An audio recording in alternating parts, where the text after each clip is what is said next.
त्वया हृत्वा वामं वपुरपरितृप्तेन मनसा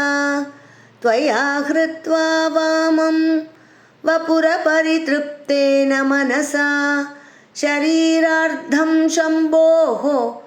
अपरमपि शङ्के हृदमभूत् शरीरार्धं शम्भोः अपरमपि शङ्के हृदमभूत् यदेतद्वद्रूपं सकलमरुणाभं त्रिनयनं यदेतद्वद्रूपं सकलमरुणाभं त्रिनयनं